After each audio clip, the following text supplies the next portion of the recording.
Yo, Elliot!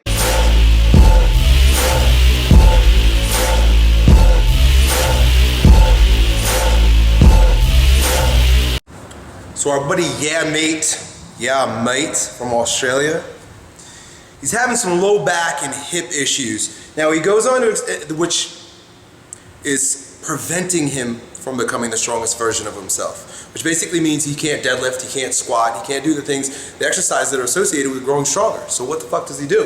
The situation is that he has been diagnosed with spondylolisthesis, which basically creates a situation where one of the vertebrae are in the wrong place and sort of set on a nerve, right? Part of as the central nervous system extends itself out into the periphery, this bone sort of sets on the nerve, causing pain, right? And he's having a lot of hip tightness and low back tightness that's not letting him do what he's got to do. So very first thing I want to offer you is some perspective on your spondylolisthesis, very strange word, and why you have that tightness. Wherever there's pain in the body, the muscular system has a tendency to contract around. So wherever there's fear, if it's emotional, or wherever there's pain, you tend to withdraw and tighten. And that's basically what your hips have been doing for, I don't know how old you are, but it's probably become completely unconscious. The muscles are doing it. There was a point in which the pain was present and you started doing it, but now it's taken over. Now he goes to a physical therapist and the physical therapist says, well, go and do some back exercises. What the fuck does that mean? Go do some back exercises. So my hip and low back are tight, what do I do? So what a lot of people, I can't get this through my freaking head, what a lot of therapists, a lot of trainers, strength and conditioning coaches don't understand is that there are two ends of the spectrum with regard to what you want your nervous system to produce muscularly. There's charging and there's discharging. There's tightening and there's loosening.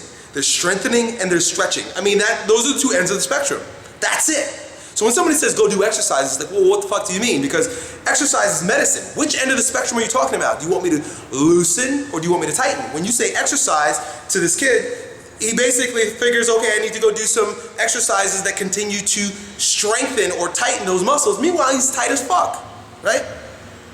Anyways, so my point is that you're gonna have to get clear about what you need to do, and I'm gonna make you clear, because I'm gonna tell you right now, you don't need to do any exercises. You need to stretch the crap out of your hips and low back. You need not to do squats and deadlifts right now. You need not to do any exercises associated with strengthening the hips. You need to loosen them shits all the way up.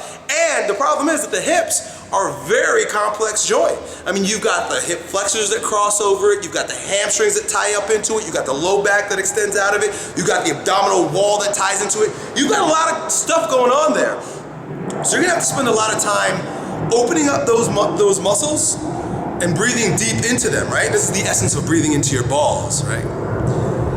My invitation to you would be to either take a yoga class. Now I'm trying to give you the easiest thing for you to do, like with your situation. If you came to me, I would assess you and I'd give you the right exercises and stretches to do specifically for you. But the situation is that that's not the case.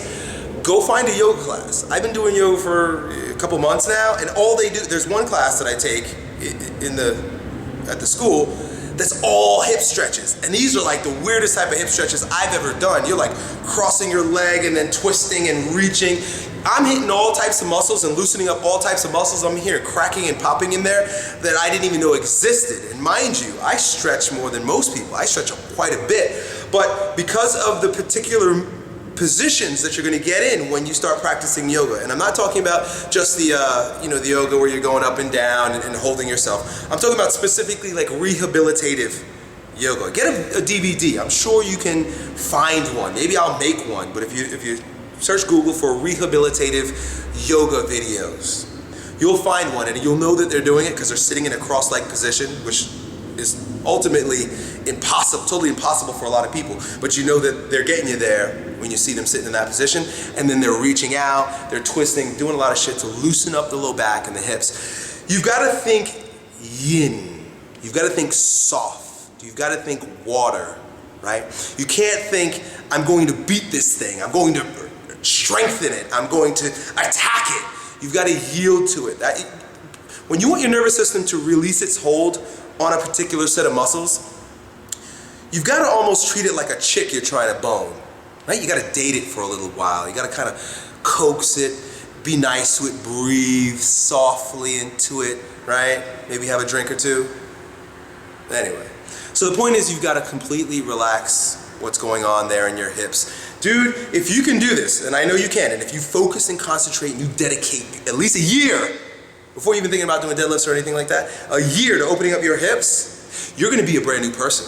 You're gonna be different on so many different levels, dude. I wouldn't be surprised if your sex drive went up and all types of cool shit, because you're really opening up energetic pathways as well. So that's it. Good luck.